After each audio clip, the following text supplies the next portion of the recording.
welcome to Whispers of Ink.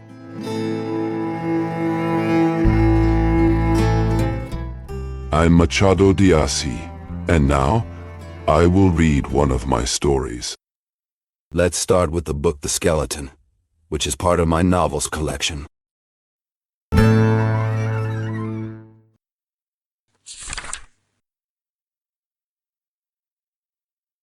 Chapter 1. There were about 10 or 12 young men. They talked about arts, literature, and politics. Every now and then, a joke would come up to lighten the serious tone of the conversation. God forgive me, but I think someone even made a pun or two. The sea was close by, hitting the lonely shore. It was a night for quiet thought. But none of the 12 guests paid any attention to the sea, or to the night itself, which was dark and threatening rain. It's likely that, if it had started to rain, no one would have noticed. So caught up were they all in debating different political systems, the merits of an artist or writer, or simply laughing at a well-timed joke. In the middle of the night, one of them mentioned how beautiful the German language was. Another agreed, adding that he had learned it from Dr. Belem. "You never met Dr. Belem?" he asked. "No," they all answered. "He was a very unusual man," he said. "Back when he taught me German, he wore a long coat that almost reached his ankles, and on his head, a wide-brimmed hat. He must have been quite a sight," said one of the boys. "Was he educated?" "Oh, very well," the other replied. "He wrote a novel, a book on theology, and even discovered a planet." "What? This man?" "This man lived in Minas Gerais. He came to Rio de Janeiro to publish his 2 books but couldn't find a publisher, so he tore up the manuscripts. As for the planet, he sent the news to the Academy of Sciences in Paris. He mailed the letter and waited for a reply. But the reply never came, because the letter ended up in Goas." One of the guests smiled slyly at the others, as if to say that was just too many misfortunes for one person. But the storyteller's expression made him lose the urge to laugh. Albertothis was the narrator's name. He was looking at the ground, his eyes full of sadness, the kind you get when you miss a happiness that's gone forever.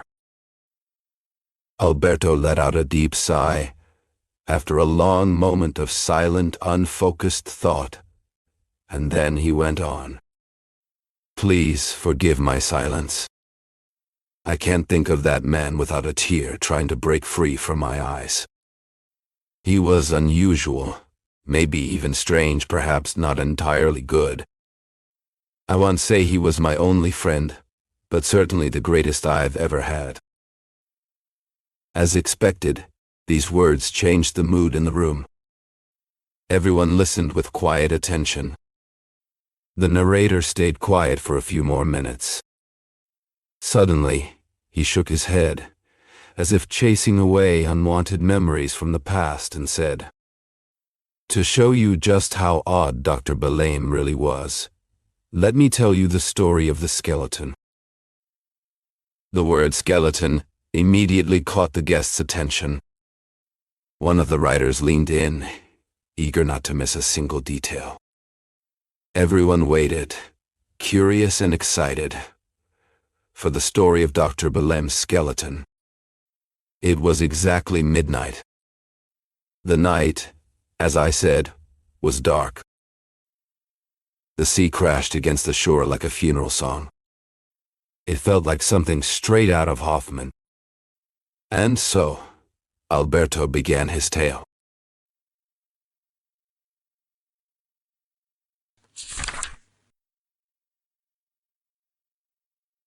Chapter 2. Dr. Belem was a tall, thin man with gray hair that fell loosely over his shoulders. When he stood still, he was as straight as a rifle, but when he walked he leaned forward slightly, as if the weight of his thoughts pulled him down. His eyes often looked gentle and kind, but there were moments when something darker flashed in them. Sometimes, when he was lost in thought, he looked like a man already dead, staring from beyond the grave. He seemed about 60, though he was no more than 50. Years of study and sorrow had aged him, or so he claimed, during the rare times he spoke to me of his past.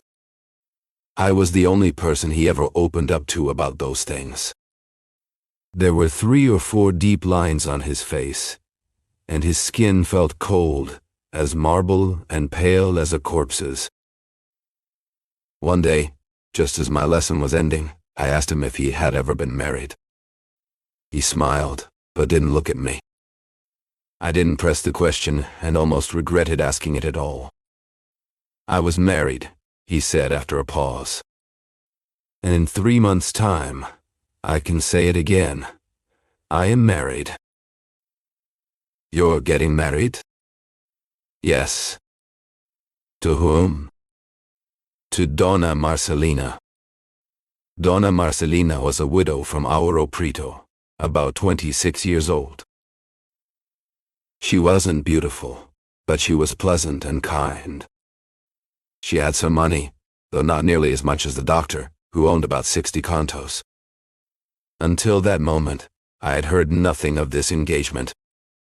No one had even whispered about it. "I'm getting married," he continued, "only because you brought it up. 5 minutes ago, I hadn't the slightest thought of it. But your question reminded me that I truly need a companion." I went through all the possible women in my memory, and none seemed more suitable than her. "You'll attend our wedding in 3 months. Promise me you'll come." "I promise," I replied, smiling doubtfully. "She has no beauty," he warned. "But I'm sure she's very nice," I said. "Oh, she is. Pleasant, well-mannered, and a widow. My idea is that all real men should marry widows." "Then who would marry the young maidens?" "Those who aren't real men," replied the old man. "Like you and most of the human race. But real men, true men like me." The doctor stopped, as if afraid to say more, and changed the subject back to the widow Marcelina, praising her good qualities with great enthusiasm. "She isn't as beautiful as my first wife," he said. "Ah, now there was a woman." "You never saw her?" "Never." "That's impossible." "It's the truth. I only met you after you were already a widower, if I'm not mistaken." "Well then, but I never showed her to you." "Come, go see her." He stood up. I followed him. We had been sitting by the door, and he led me into an inner room. I admit I felt both curious and afraid. Although he was my friend, and had often proven himself to be, he frightened people so much, and was truly so strange, that I couldn't escape a certain feeling of fear. At the back of the room, there was a piece of furniture covered with a green cloth. The doctor pulled off the cloth, and I cried out. It was a glass cabinet containing a skeleton. Even today, many years later, and despite how much my mind has changed, I still can't remember that moment without terror. "That was my wife," said Dr. Balam with a smile. "Isn't she beautiful? She's in perfect shape, as you can see." Of all the beauty, grace, and wonder that once enchanted me, and so many others what remains now, look well, my young friend. This is the final form of the human race. As he said this, Dr. Balam covered the cabinet again, and we left the room. I didn't know what to say, so deeply shaken was I by what I had just seen. We returned to our chairs by the door and sat in silence for some time. The doctor looked at the ground. I looked at him. His lips trembled, and his face twitched now and then. The sun had fully set, and as I sat there, a strange unease crept over me. It wasn't just the cool evening air or the heavy silence of the room. It was everything: the night, the skeleton just a few steps away, and especially the strange behavior of my old mentor, Dr. Belame. He had been acting unlike himself all day, and it was starting to get to me. He had just sent the slave away and seemed to wake up from a kind of daze. When we were finally alone, he looked like a different man. He smiled, laughed even, and spoke with a kind of energy I had never seen in him before. "Well then," he said, cheerful and light, "if I end up happy in marriage, it will be thanks to you. You're the one who gave me this idea, and you did well, because I already feel younger. What do you think of this groom?" As he said that, Dr. Belame stood up, grabbed the flaps of his coat, something he never took off, except at night, and spun around like a dancer. "Do I look like a man ready to get married?" he asked.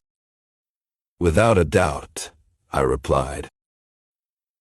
"Well, shall think so too," he said, grinning. "You'll see, my friend, I'll make this so easy, and more than one person will envy me. And not just Memony will envy her luck."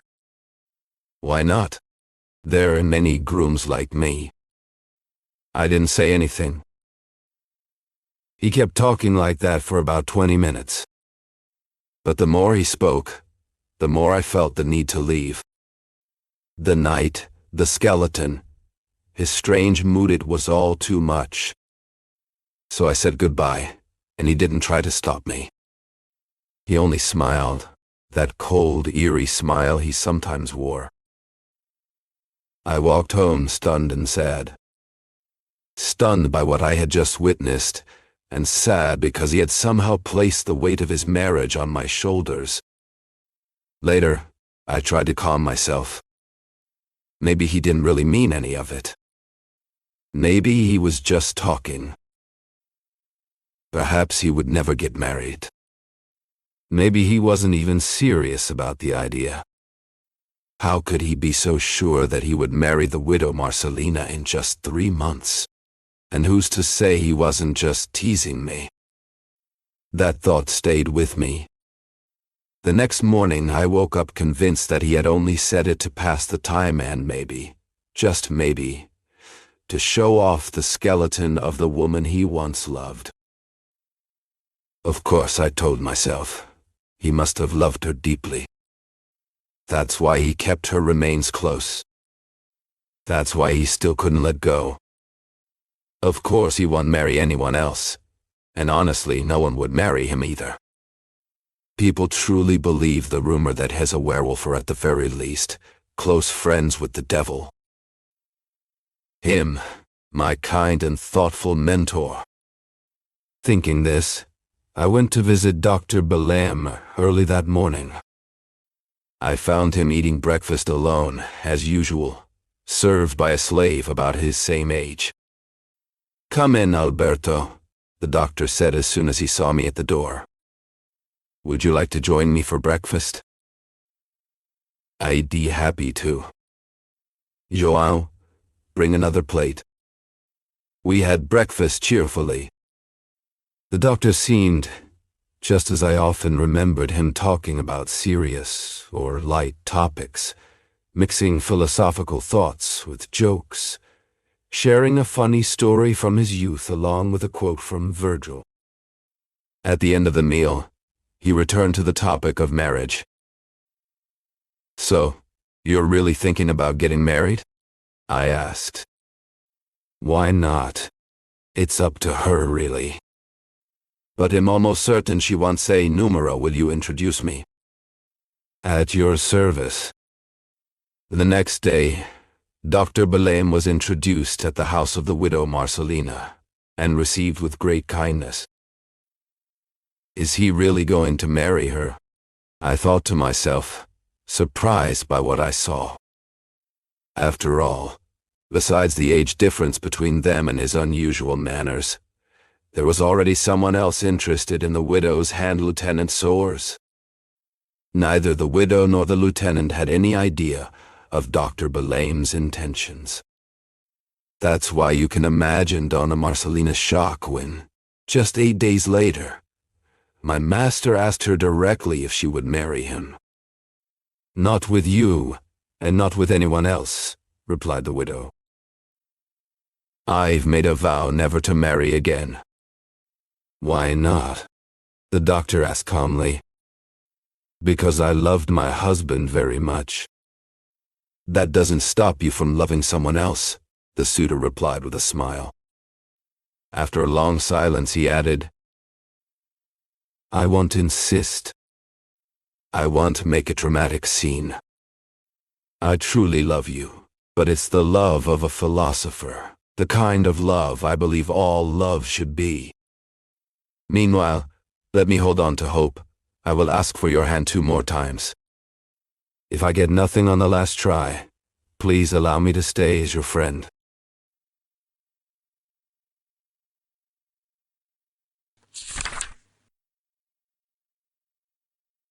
Chapter 3.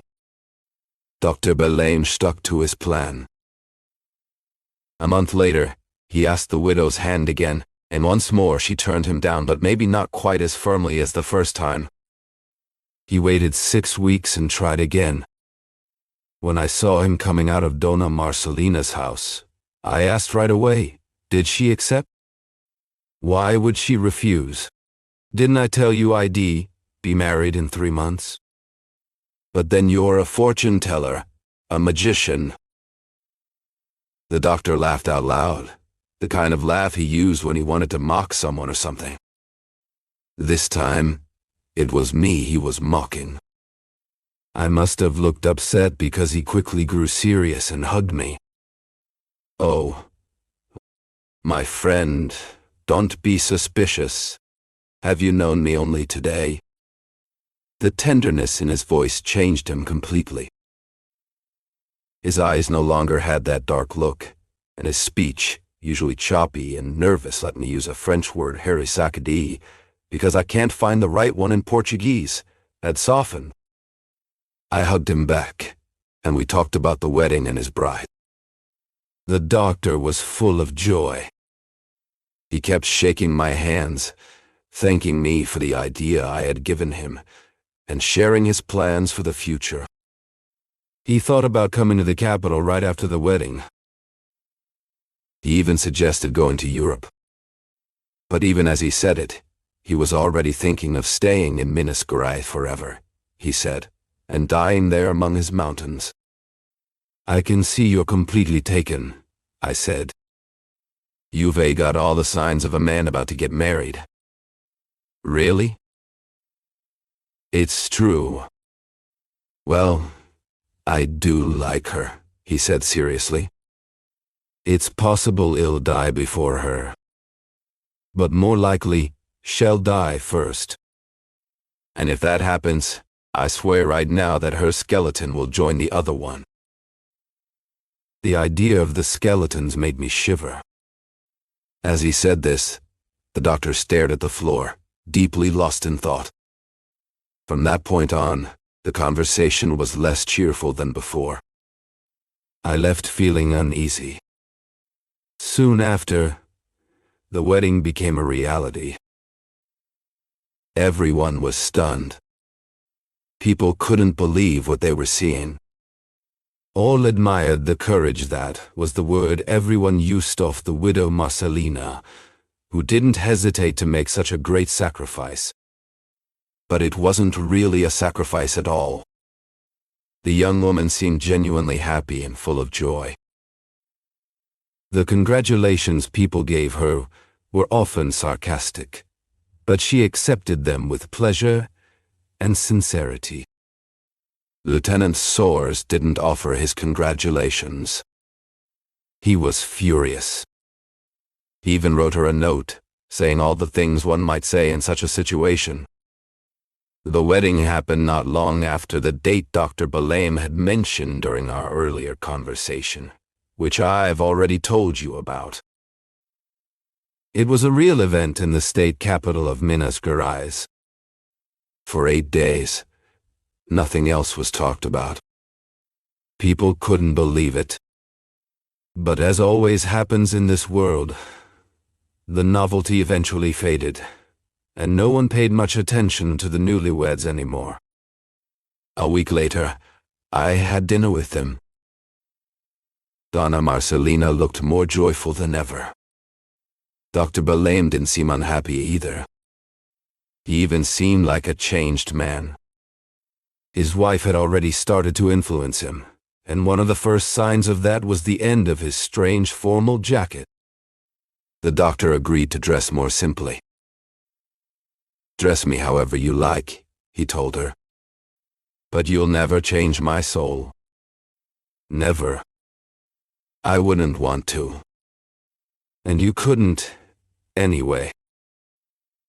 At first, it seemed like the two were meant to enjoy eternal happiness together. But when I visited them a month later, I found her looking sad. Oh, I thought to myself, the first disagreements have already begun. The doctor seemed unchanged. At that time we were reading and discussing Faust in our own way. That day, he struck me as sharper and more clever than ever. Still, I noticed something unusual. He seemed to want to act like Mephistopheles. I have to admit, I couldn't help but laugh. "Doctor," I said, "I think you're taking advantage of the fact that people see you as odd just to make fun of me." "Really?" "You're using your reputation as an eccentric to try to convince me you're the devil himself." Hearing that last word, Dr. Belame crossed himself completely. And that was the clearest answer he could have given me. He definitely did not want to be mistaken for the person I had mentioned. Then he smiled kindly, took a pinch of snuff and said, "You're mistaken, my friend, if you think I hold such an idea. Just as you're mistaken when you believe that Mephistopheles is exactly as people describe him." "Well, that's a surprise." "I'll explain my reasons another time. For now, let's go have dinner." "Thank you. But I should go have dinner with my brother-in-law." "If you allow it, though, I'll stay here a little longer and read your copy of Faust." The doctor raised no objection. I was close to the family. He left the room and went into the dining hall. I kept reading for another 20 minutes, then closed the book and walked out to say goodbye to Dr. Belame and his wife. I went through a hallway that led to the dining room. I could hear the clinking of dishes, but neither of the couple said a word. Their fight is still going on, I thought to myself. I kept walking. But imagine my shock when I reached the door. The doctor had his back to me and couldn't see me. His wife had her eyes fixed on her plate. And between them, sitting in a chair at the table, was a skeleton. I froze, terrified and trembling. What could this mean? I tried to guess, but my mind went blank. I even took a step forward, thinking I should speak to the doctor, but I couldn't bring myself to do it. I turned around and walked back the same way I had come, grabbed my hat, and ran out into the street as fast as I could. At my brother-in-law's house, everyone noticed the fear still written on my face. They asked if I had seen a ghost. I smiled and said yes, but I told no one what I had just seen. For 3 days, I didn't return to the doctor's house. It wasn't fear of the skeleton that kept me away, but fear of the doctor himself, who now seemed to me either a wicked man or a madman. Still, I burned with curiosity to understand why the skeleton had been at the dinner table. Donna Marcelina could have explained everything to me. But how could I ask her, if the doctor was almost always at home? On the third day, Dr. Belaim showed up at my house. 3 days, he said. It's been 3 days already since I last had the pleasure of seeing you. Where have you been? Are you upset with us? I've been ill, I replied, not really knowing what I was saying. And you didn't even send me a word, you ungrateful man. You're not my friend anymore. The sweetness in his words eased my doubts. It was strange how this man who, because of certain habits, manners, ideas, and even his physical appearance, frightened many people and fed the fantasies of popular superstition, how strange it was, I repeat, that he could sometimes speak to me with incomparable tenderness and a kind, almost fatherly tone. We talked for a while, and then I was obliged to walk with him to his home. His wife seemed sad again, but not quite as much as the last time I saw her. He treated her with great tenderness and care, and though she didn't respond cheerfully, she at least spoke with the same gentle affection.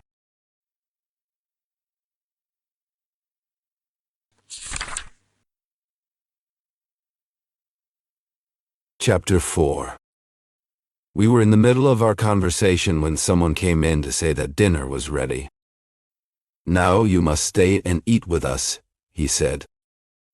I can't, I stammered. I should be going. Nonsense, the doctor interrupted. You don't have to go anywhere. You're trying to get away from me. Marcelina, ask Dr. Alberto to join us for dinner. Donna Marcelina repeated her husband's request, but she looked clearly uncomfortable. I was about to refuse again when the doctor, as if expecting it, took hold of my arm. There was no way to say no after that. At least let me walk your wife in, I offered. Of course. I offered my arm to Donna Marcelina, who trembled slightly as she took it. The doctor walked ahead of us. As we moved toward the dining room, I leaned close to her ear and whispered, "What's going on?" She shivered again, and, with a quick glance toward her husband, put a finger to her lips, a silent plea for me to stay quiet.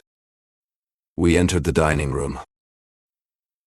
Even though I had already seen the strange scene the other day, I couldn't help but feel a deep shock when I saw the skeleton sitting at the table, just as I had before, its arms resting on the surface. It was terrifying. "You've already met my first wife," the doctor said to me with a smile. "You two are old acquaintances." We sat down. The skeleton was placed between him and Donna Marcelina, and I ended up sitting next to her. I had not spoken a word yet, but it was clear that I was completely stunned. "Doctor," I finally said, trying to sound polite, "I respect your habits, but will you at least explain this one to me?" "This one?" he asked, pretending not to understand. I pointed at the skeleton with a small gesture. "Oh," he said, as if it were the most natural thing in the world. "It's just something I do. I always dine with both of my wives." I tried to hide my shock, but I couldn't keep quiet. "At least admit that it's an unusual habit." "Why? Do you think I should copy what everyone else does?" "Well, no, but what about respect for the dead?" I dared to say it because, besides finding the whole thing deeply disturbing, I could see how sad Donna Marcelina looked. It seemed like she was silently begging for anyone to speak out and try to bring her husband back to his senses. The doctor let out one of his strange laughs and handed me the soup bowl. "You speak of a conventional kind of pity," he said. "I have my own kind of compassion. Isn't it a way of honoring someone we loved in life, to keep them with us after death?" I didn't reply. I just quietly ate my soup. The woman did the same while the doctor went on with his thoughts about the dead. "This fear of the dead," he said, "is not only a weakness, it's an insult, a kind of cruelty. As for me, I get along much better with the dead than with the living." After a pause, he turned to me. "Go on, admit it. You're afraid." I shook my head. You are, he insisted. "Just like this lady over there, frozen in fear. Both of you are such cowards. But what's so scary about this skeleton? I won't say it's beautiful by the standards of life, but it's beautiful by the standards of death. Remember, this is what we all become. We just have a little more flesh for now." "That's all?" I asked on purpose. The doctor smiled and said, "That's all." I must have looked annoyed because he quickly added, "Don't take my words too literally. I do believe in the soul.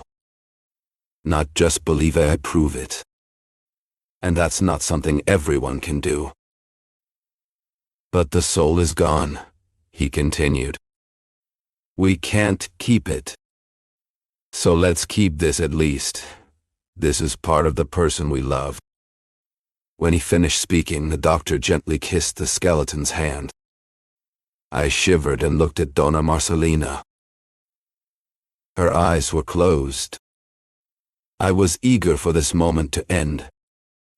I couldn't stand watching any longer. But the doctor didn't seem to notice anything.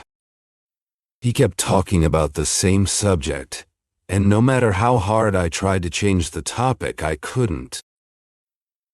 We were finishing dessert when the doctor, breaking a silence that had lasted 10 minutes, asked, "If I'm not mistaken, I've never told you the story of this skeleton. I mean the story of my wife." "I don't recall," I murmured. "And you?" he asked, turning to his wife. "Yes, you have." "It was a crime," he continued. "A crime? Committed by me." "By you?" "Yes. It's true." The doctor finished a piece of cheese, drank the last of his wine, and repeated, "It's true. I committed a crime. My wife was deeply loved by her husband. That shouldn't surprise you, we've always been a man of great heart. One day, though, I suspected she had betrayed me.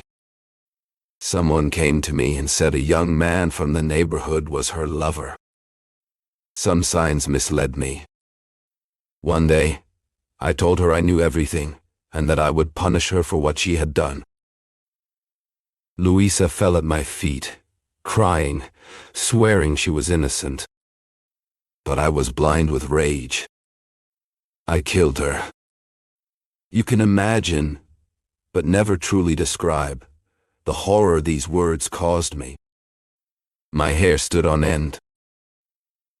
I looked at that man, at the skeleton, at his wife, and I passed my hand over my forehead to see if I was really awake or if this was just a dream.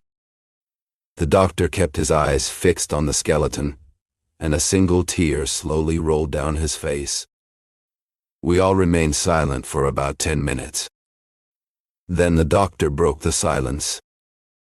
Some time later, long after the crime had been committed, and without anyone ever suspecting, I discovered that Louisa was innocent. The pain I felt then was beyond words. I had been the executioner of an angel.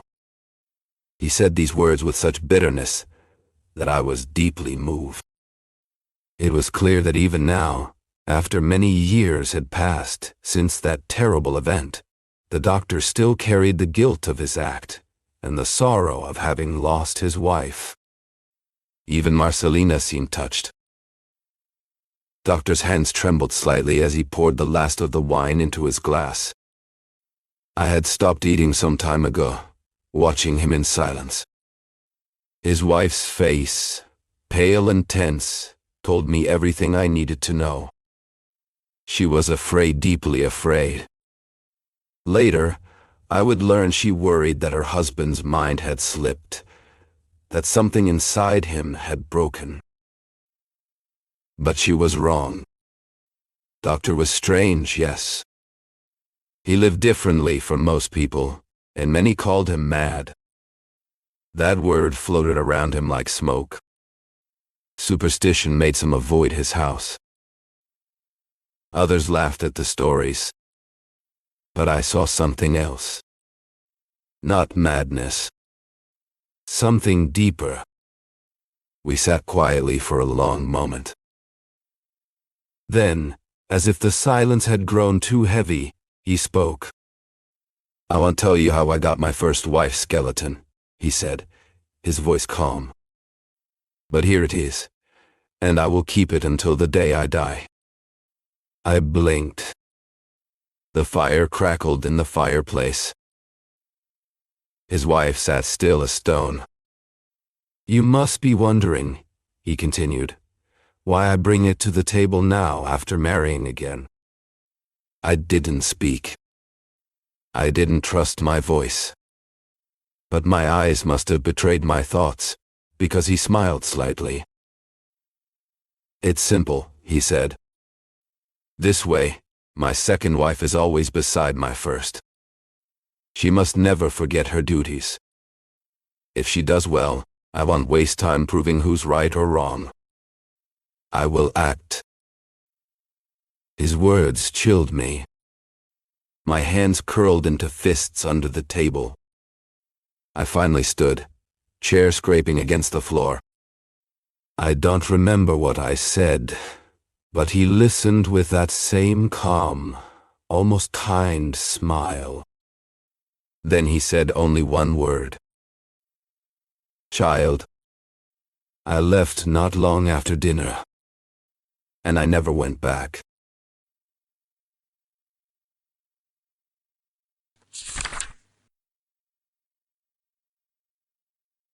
Chapter 5. The promise was never kept. Dr. Belaim sent for me more than once, but I didn't go. He even came by 2 or 3 times, asking me to join him for dinner. "Or at least come by to chat," he added. I made up some excuse and stayed away. But one day, I received a note from his wife. She told me I was the only outsider who still visited their home, and begged me not to abandon her. So I went. It had been about 15 days since that famous dinner when the doctor told me the story of the skeleton. The situation between them hadn't changed. She pretended to be kind and warm, but deep down she was afraid. The doctor acted gentle and loving toward her, just like always. That very day, he told me he planned to take a trip a few leagues away. "But I'll be going alone," he said, "and I'd like you to keep my wife company while I'm gone." I refused. "Why?" "Doctor, why would we give people something to talk about without a good reason? What would they say?" "You're right," he interrupted. "Then at least do me one favor." "What is it?" "Let Marcelina stay at your sister's house during the weeks I'm away." "I'd be happy to do that." My sister agreed to take in Dr. Belaim's wife, who would soon leave the city for the countryside. On the day of his departure, he said goodbye warmly to both of us, his wife and me. The 4 of us, his wife, my sister, my brother-in-law, and I walked with him part of the way, then returned home. That's when I finally had a chance to talk to Donna Marcelina. She told me how scared she was of her husband's intentions. I tried to calm her down. I already told you what I thought about Dr. Belem. She then told me that he had already told her the story of his first wife's death, and had promised her the same fate if she ever failed in her duties. Not even appearances will save you, he added. He told me he used to kiss the skeleton of his first wife many times, and speak to it with words full of love and tenderness. One night, while dreaming about her, he got up from bed and hugged the skeleton, asking for forgiveness. At home, everyone believed Donna Marcelina should never return to live with Dr. Belem again. I, however, held a different view. He is a good man, I would say, in spite of everything.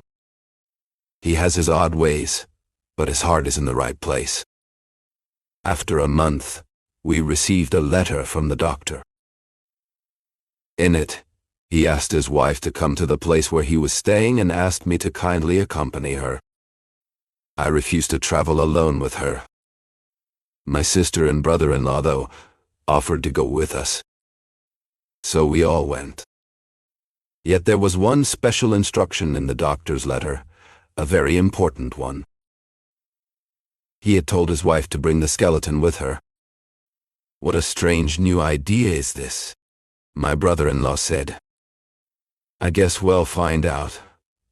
Donna Marcelina sighed sadly. I believe the only reason for this trip is how much she misses that skeleton. I said nothing, but I thought maybe she was right. We all set off toward the place where the doctor waited for us. We were almost there when he appeared, coming toward us with joy. I noticed he did not show his wife the same warmth he used to, quite the opposite. He seemed cold. But that didn't last long. Within an hour, he was back to being the man we knew. We spent 2 days in the small village where the doctor said he had come to study some plants, since he was also a botanist. After those 2 days, we were ready to return to the city. But the doctor asked us to stay just 1 more day, so we could all go back together. We agreed. The next morning, he invited his wife to come with him to see some beautiful parasitic plants in the nearby woods. She shivered at the idea but didn't dare refuse. Will you come too? He asked me. I will, I answered. She seemed to find new courage and gave me a look full of thanks. The doctor smiled quietly. Alberto and I had been walking for a while when Donna Marcelina began to laugh. At first, I didn't understand why. But not long after, everything became clear. We were heading to see the orchids. Dr. Soares went ahead with his wife, and I followed quietly behind them, lost in my own thoughts. Not far from the path, we came upon a small stream. But I barely noticed the water. What stopped me in my tracks was something else entirely, a skeleton. I took a step back and gasped. I cried out, "A skeleton!" Donna Marcelina echoed my shock. A skeleton! The doctor calmly turned to us. Don't worry, he said. It's just the remains of my first wife. We didn't know what to say. I brought her here this morning, he added. Neither of us could make sense of his words. The doctor sat down on a large stone and looked at us. Alberto, he began, and you, Marcelina. Another crime was supposed to happen today. But I love you both too much. I can't do it.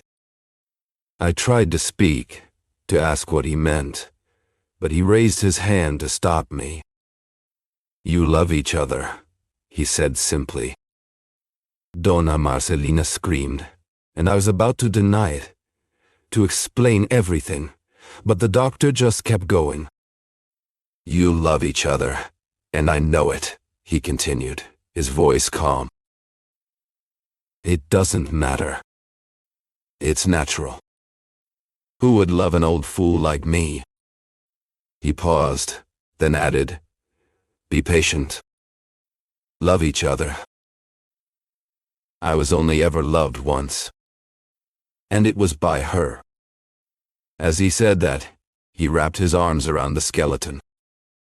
Doctor, I said, please, think about what you're saying. I already have, he replied. But Donna Marcelina is innocent. Don't you see her tears? I know her tears, he said. Tears don't prove anything. You love each other, and I accept it. I only wish you happiness, because I've always been your friend, Alberto. Even though I didn't deserve this. Oh, my friend, I interrupted. Please, listen to yourself. You've made this mistake before. You acted on false suspicions, and later realized the truth. You still carry the guilt for what you did back then. Think again.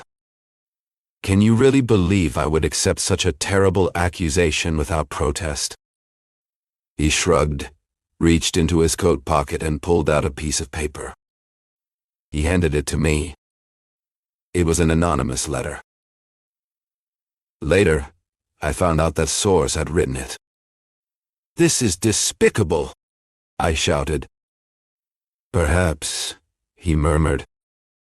After a long silence, he spoke again. In any case, said the doctor, my decision is final. I wanted to make them happy, and I had only one way to do it. Leave them behind.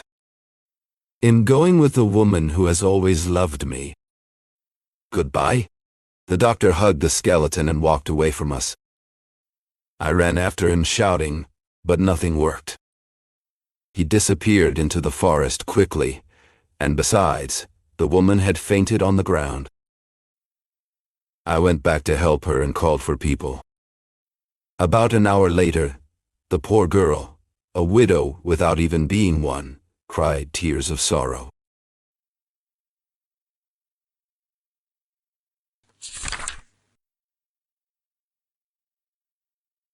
Chapter 6. Alberto finished his story. A silence filled the room, the kind that comes after someone tells a tale too strange to believe. One of the guests finally broke the quiet. But your Dr. Belém is crazy, he said, his voice cutting through the tension.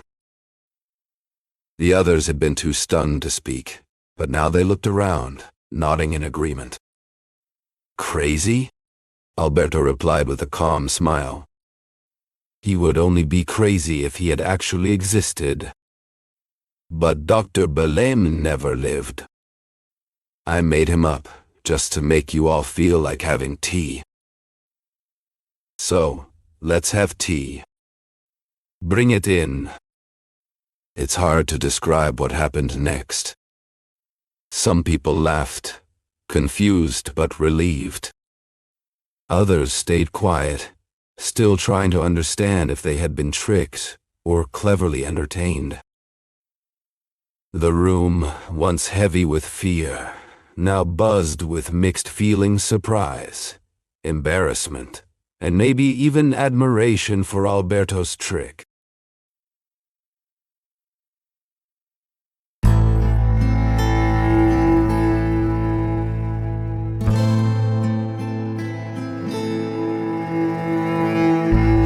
Thank you for listening so far. If you enjoyed this video, don't forget to like our channel and click the bell to be notified whenever a new book is read. Have you heard of Machado de Assis?